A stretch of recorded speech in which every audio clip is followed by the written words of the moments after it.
ज्ञानतिमिरान्धस्य ज्ञानञ्जनशलाकया चक्षुरुन्मीलितं येन तस्मै श्रीगुरुवे नमः। नमो विष्णुपादाय कृष्णप्रेष्ठाय भूतले श्रीमते भक्तिवेदान्त स्वामिनिति नामिने।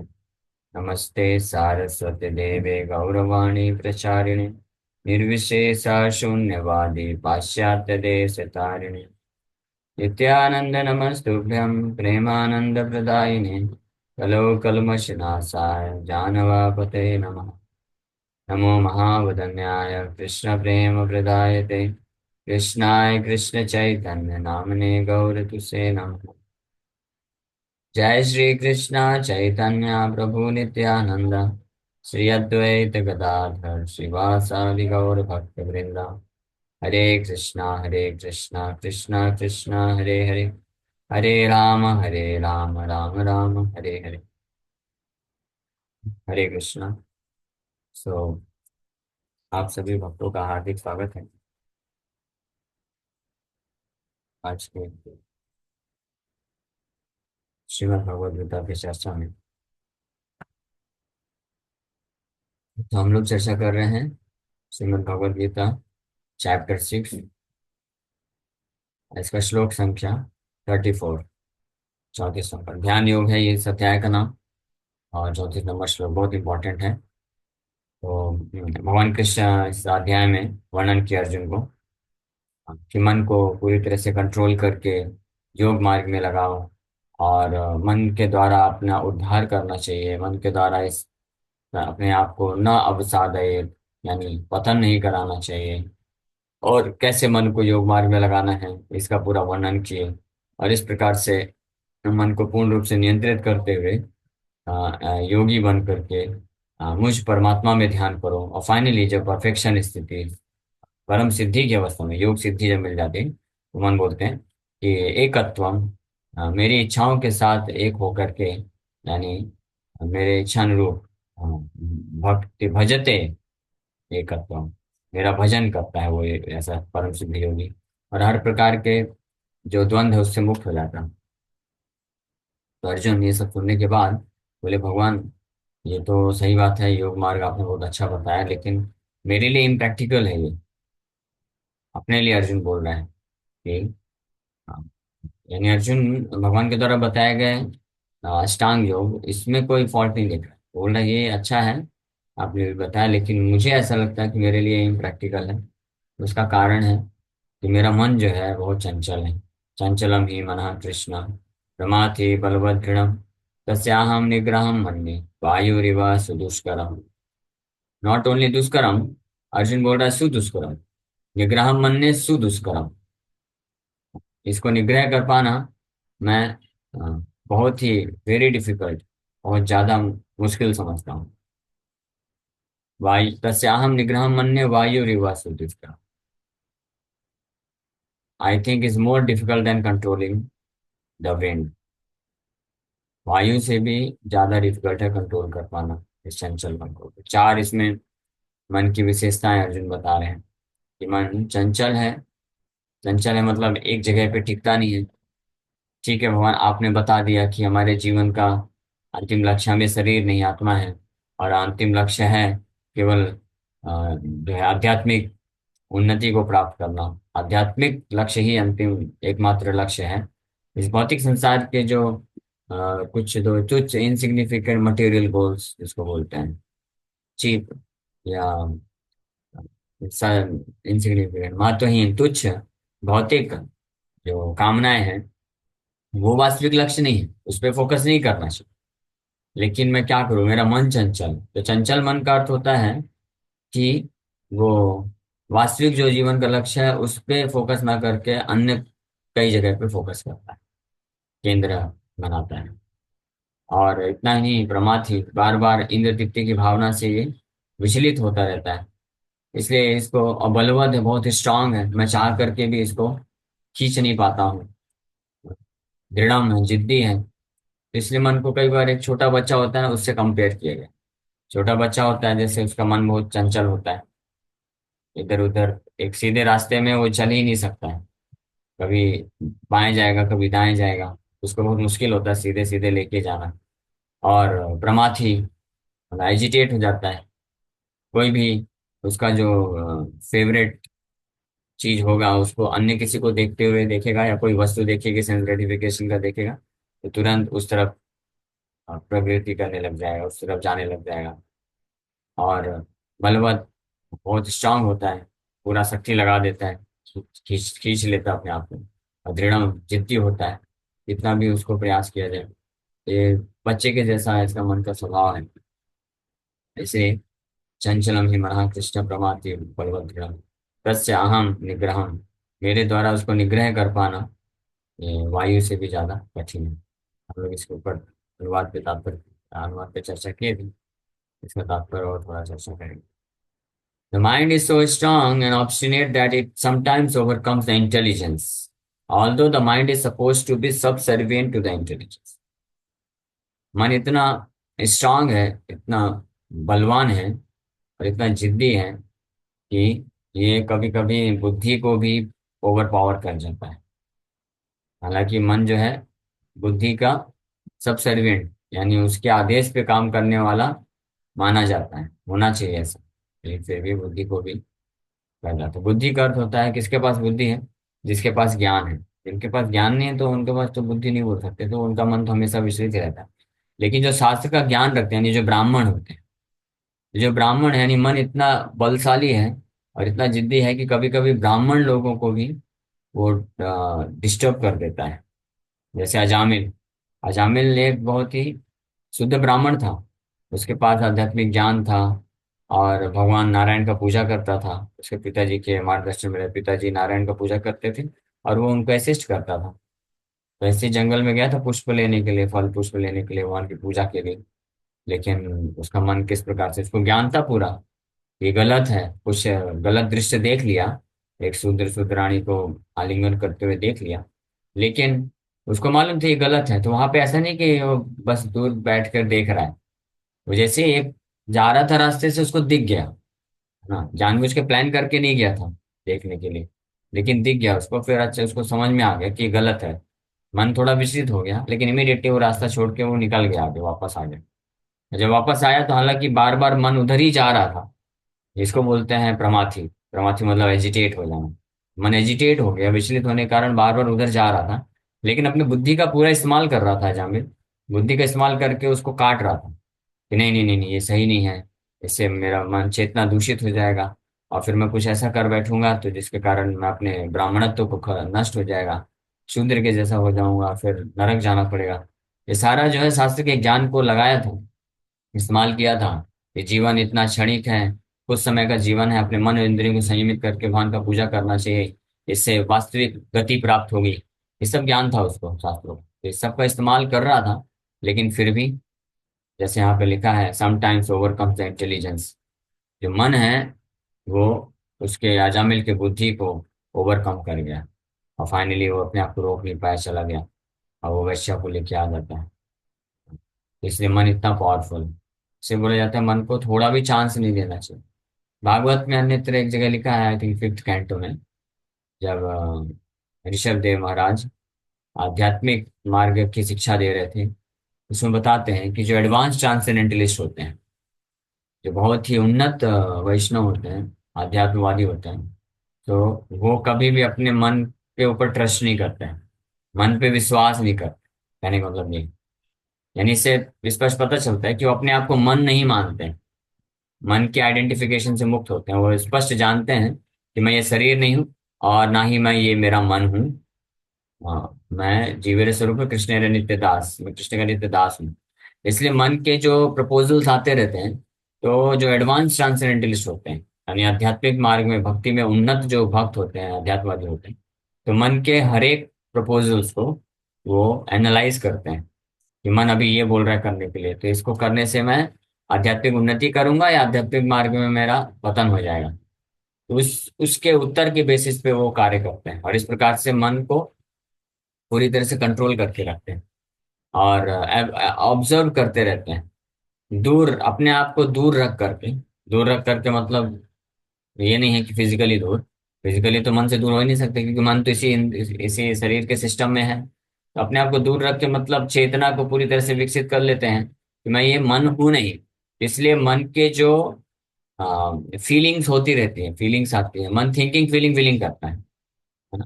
आप कभी ये ट्राई कर सकते हैं, एक दिन के लिए कम से कम, या एक दिन छोड़ दीजिए, कुछ घंटे के लिए अपने आप को मत मन मत मानिए, और बस ऑब्जर्व करिए कि मन क्या क्या विचार कर रहा है ना। कुछ एक्शन नहीं लेना है, बस ऑब्जर्व करिए, यानी निरीक्षण करिए कि मन अभी क्या विचार कर रहा है। आधे घंटे पहले क्या विचार कर रहा था, एक घंटे बाद क्या विचार कर। तो ये 2-3 घंटे ऐसे कभी कभी निरीक्षण करना चाहिए। हमेशा केवल मन के वशीभूत नहीं रह जाना चाहिए कि मन अभी बोला ये करने के लिए, तो चलो ये कर देते, यही मेरा शायद मेरे लिए उचित कार्य है। इसको बोलते हैं, जो व्यक्ति ये सोचता है कि मन ने कुछ बोला करने के लिए, या मन कुछ चाहता है, कुछ इच्छा प्रकट करता है, और उसको ये समझ करके कि ये मेरे लिए है, मेरी इच्छा है, ये मुझे जरूरत है, और उसको पूरा कर देता है, इसका मतलब वो पूरी तरह से मन के वशीभूत है। यानी देहात बुद्धि है, अपने आप को मन समझ करके वो कार्य कर रहा है। सिंपल सी बात, जैसे उदाहरण के लिए मान लीजिए सुबह का समय है, आप नाम जप कर रहे हैं, हरे कृष्ण कृष्ण कृष्ण हरे हरे, हरे राम राम राम हरे हरे। कितना अच्छा नाम जप कर रहे हैं भक्तों के संग में बैठ के। अचानक से मन आके बोलता है, अरे कल रात को आप सोए नहीं थे, लेट हो गया था, रात को सोते सोते 12 बज गया था, अभी 4 बजे उठ तो गया है, जप कर रहा है, अब पूरा दिन भर बहुत सारा कार्य करना है, जाओ थोड़ा सा रेस्ट कर लो, विश्राम कर लेना चाहिए। हाँ। तो मन जब इस प्रकार से हावी होकर के बोलता है, तो भक्त को लगता भी ऐसा, यहाँ लगता है विश्राम करने की आवश्यकता है मुझे, ऐसा लगता है। लेकिन वास्तव में विश्राम करने की आवश्यकता किसको है? मन को है, और बहुत हुआ तो शरीर को है। हाँ, सच अगर बताए ना तो शरीर को भी नहीं है, केवल मन को है। शरीर को भी नहीं, शरीर भी नहीं छूटेगा। अगर कोई किसी रात को बस 3-4 घंटे विश्राम किया है, तब भी वो मॉर्निंग प्रोग्राम में 5-6 घंटे अच्छे से अपना साधना कर सकता है, उसके बाद जाके विश्राम कर सकता है। कोई शरीर नहीं छूटेगा। लेकिन मन उसको ऐसा फंसा देता है, मन बोलता है कि नहीं नहीं, अभी आपकी जरूरत है। हाँ, इसलिए जाओ थोड़ा सो जाओ, माला तो क्या है, माला तो पूरा दिन कभी भी कर सकते। तो इस प्रकार से जब फीलिंग दिलवा देता है कि मुझे जरूरत है अभी विश्राम करने के लिए, माला तो बाद में भी जब कर लेंगे, तो इसका मतलब वो व्यक्ति अपने आप को मन समझ गया। क्योंकि सोने का विश्राम करने की जरूरत किसको है? वो मन को है, शरीर को भी नहीं। या बहुत हुआ तो मान लीजिए शरीर को है और मन को है, लेकिन आत्मा को नहीं है। आत्मा का जरूरत क्या है? तो जो भक्त उन्नत होते हैं तो वो जानते हैं कि नहीं, मेरा जरूरत है अभी जाग करके नाम जप करना, ये मेरा जरूरत है आत्मा का। हाँ? मन और शरीर को जो जरूरत है ठीक है, उसको बाद में दे देंगे, उसकी जरूरतें बाद में पूरी करेंगे। लेकिन मन जो है हड़ताल कर देता है, हमारी मांगे पूरी करो, हमारी मांगे पूरी करो। बार बार आता रहता है, दोनों हाथ में झंडे खड़ा करके सामने खड़ा हो जाता है, माला जप नहीं करने देता है। तो फिर आत्मा को लगता है, यानी हमको लगता है कि नहीं नहीं, मेरी जरूरत है अभी जाके थोड़ा विश्राम कर लेना चाहिए। तो इसी प्रकार से तो एक एग्जाम्पल हो, ऐसे अनेक हो इस भौतिक संसार में जीवन यापन करते हुए। कोई भी ऐसी परिस्थिति जो या कार्य जो हमको भगवान के साधन भक्ति से, सेवा से विचलित कर देता है, तो समझना चाहिए कि मन हमको प्रभावित कर दिया है, वशीभूत कर दिया है, और हम अपने आप को मन समझ करके उसमें फंस गए हैं, है ना। तो लेकिन लेकिन जो उन्नत वैष्णव होते हैं ना, वो हमेशा ये ध्यान रखते हैं कि मैं मन नहीं हूँ, और मन के जो प्रपोजल्स आते हैं, मन पे कभी विश्वास नहीं करते हैं। हाँ, वो हमेशा किसी भी समय पे, किसी भी क्षण में क्या कार्य करना है, इसके लिए गुरु साधु शास्त्र को फॉलो करते हैं कि ये शास्त्र क्या कहते हैं, गुरु जी क्या बोल के गए हैं, या भगवान क्या बोलते हैं, इस पे वो विचार करते हैं। और मन क्या बोल रहा है, मन बोल रहा है ऐसे ऐसे करो, लेकिन नहीं, प्रभुपाद जी तो ऐसा नहीं बोले हैं। प्रभुपाद जी बोले हैं सुबह 4 बजे उठ जाना, 4:30 बजे से लेकर के फिर मंगला आरती करके जपा करना है, गुरु पूजा करना, भागवतम क्लास करना है। ये हमारे प्रभुपाद जी बोले हैं, जो हमारे, हाँ, हमारे स्वामी हैं। तो मेरा जो आध्यात्मिक जीवन में उन्नत भक्त होते हैं, वो अपने अपना स्वामी किसको मानते हैं? गुरु और कृष्ण को मानते हैं, गुरु कृष्ण साधु शास्त्र को मानते हैं। और जो आध्यात्मिक मार्ग में उन्नत नहीं होते हैं, देहात बुद्धि में होते हैं, वो अपना स्वामी किसको मानते हैं? मन को मानते हैं। मन जैसा बोलता है वैसा करते हैं, ये डिफरेंस है। हम अपने आप को टेस्ट कर सकते हैं कि जिस दिन से, जिस समय से, जिस अवस्था से, अगर हम हमारे जीवन में जो हम कार्य करना चाहते हैं, करने की प्रेरणा मिल रही है, उस उसका जो आधार है, अगर हम गुरु साधु शास्त्र को, कृष्ण को मानते हैं, तो इसका मतलब हम आध्यात्मिक जीवन में अभी उन्नत हो रहे हैं। या अगर अगर इसके बजाय उसका उल्टा, अगर हम कोई डिसीजन लेते हैं, उसका आधार हम मन को मानते हैं कि मन ऐसा बोल रहा है, तो इसका मतलब हम अभी भी अभी निम्न श्रेणी में हैं।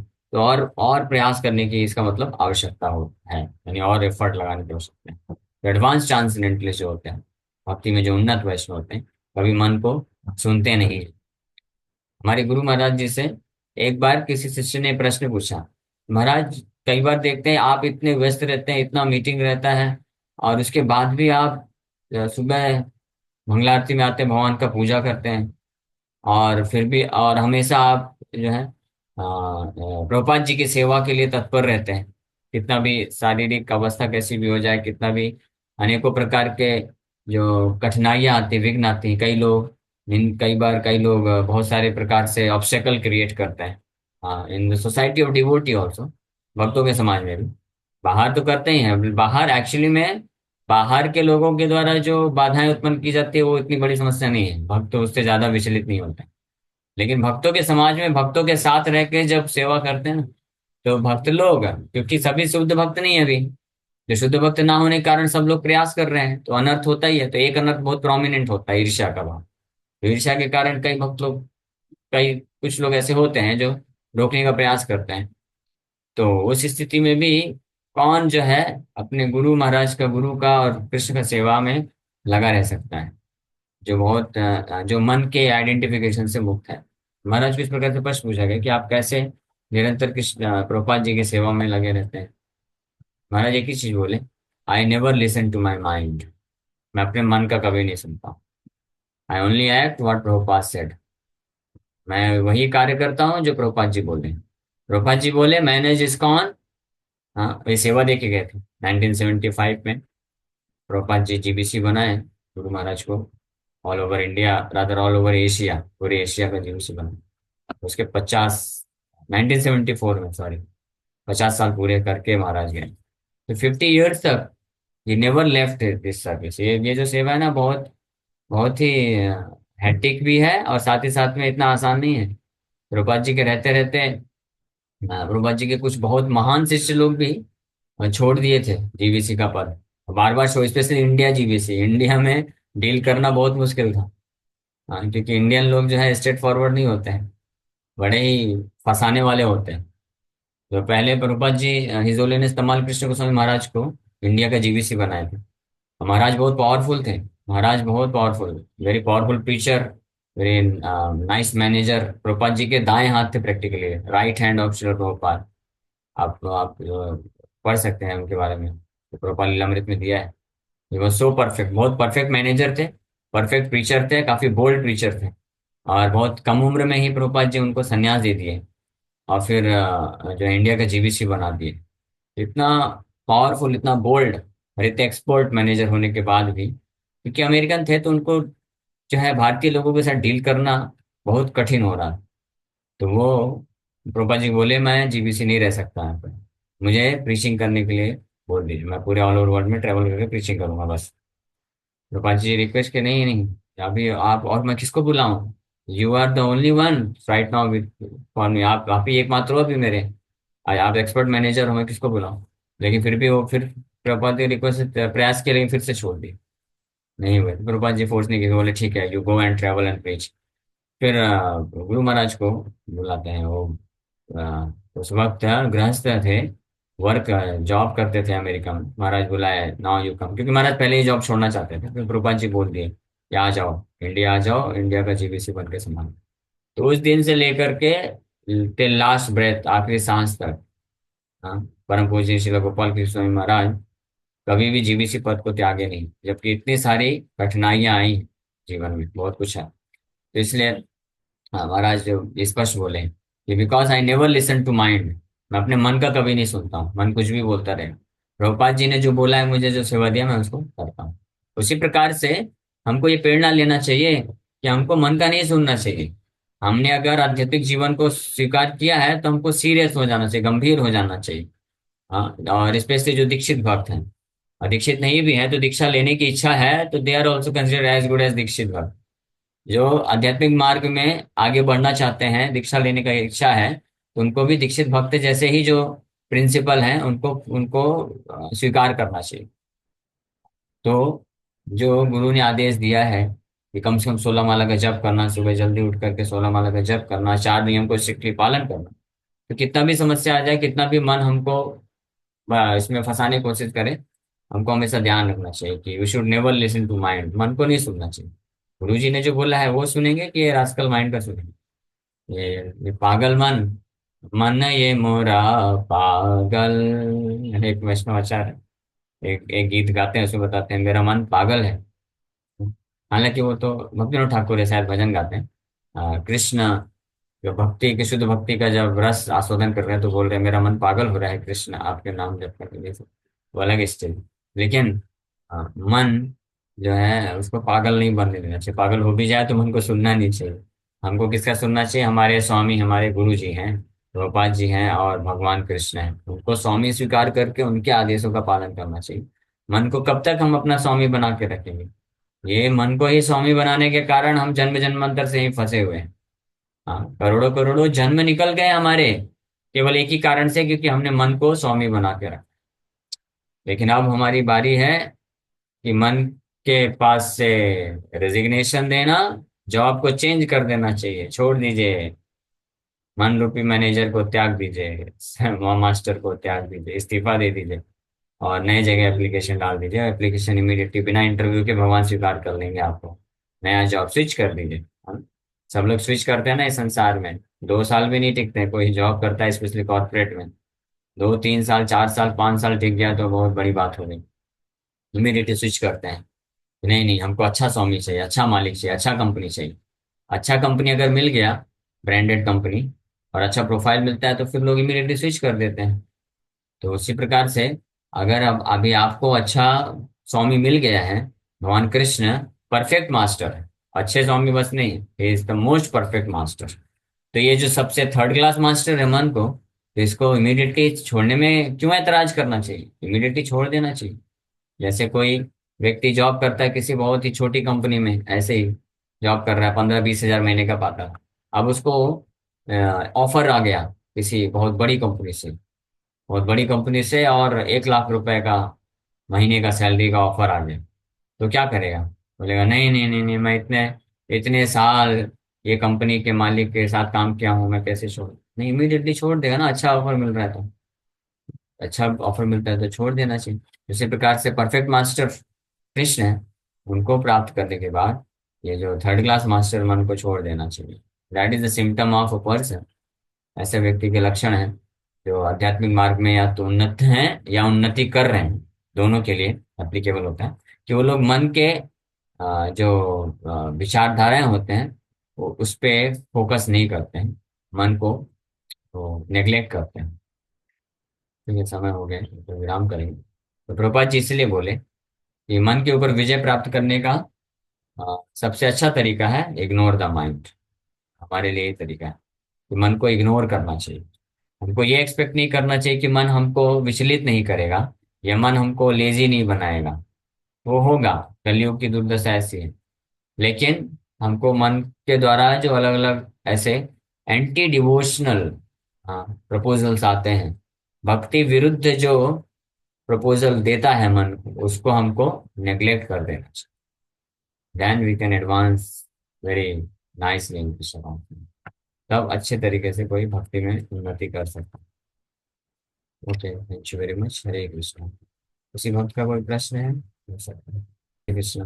जी, ये जो मन इतना डिस्ट्रैक्ट करता है, हर गलत चीजों में बहुत पहले आ जाता है, और आध्यात्मिक जीवन में जाने के लिए इतना डिस्टरबेंस क्रिएट करता है, तो ये हमारे जीवन में मन का उपयोग क्या है फिर? मन का उपयोग ये है, इस मन के का इस्तेमाल करके वास्तव में हम कृष्ण का चरण कमलों का स्मरण कर सकते हैं। मन का कार्य थिंकिंग फीलिंग विलिंग, इसलिए हमको फिल्टर करना है। मन के ऐसे जो प्रपोजल हैं जो कि हमको कृष्ण से दूर ले जाते हैं, उसको नेग्लेक्ट करना, इग्नोर करना। और कृष्ण के चरण कमलों का स्मरण करने के लिए, सेवा करने के लिए मन को हमको लगाना है जबरदस्ती। शुरू में ऐसा करना पड़ेगा। जब यही मन जब शुद्ध हो जाएगा ना, तो ये शुद्ध मन आपको बहुत हेल्प करेगा। शुद्ध मन के द्वारा आप निरंतर कृष्ण का स्मरण कर सकते हैं, क्योंकि थिंकिंग फीलिंग विलिंग है। और ये आध्यात्मिक मन की बात कर रहे हैं, भौतिक मन नहीं। हमको भौतिक मन को तो पूरी तरह से त्यागना है। और स्पिरिचुअल माइंड, आध्यात्मिक मन, उस मन को बोलते हैं जो भगवान कृष्ण का चिंतन करने के कारण शुद्ध हो जाता है। तो शुद्ध मन स्पिरिचुअलाइज हो जाता है, आध्यात्मिक स्तर पे कार्य करता है। तो वो जीवात्मा को हेल्प करता है भौतिक बंधन से छुटकारा पाने के लिए। और ऐसा मन जो हमको हिंदी तिप्ति के कार्य में फंसाता है, उस मन को मटेरियलिस्टिक माइंड बोलते हैं, भौतिकवादी मन बोलते हैं। ऐसे भौतिकवादी मन को त्याग देना चाहिए। और जो है भगवान कृष्ण के सेवा के लिए मन को ट्रेन करना चाहिए। ठीक है। ओके प्रभु जी। हरे कृष्ण। और कोई प्रश्न है?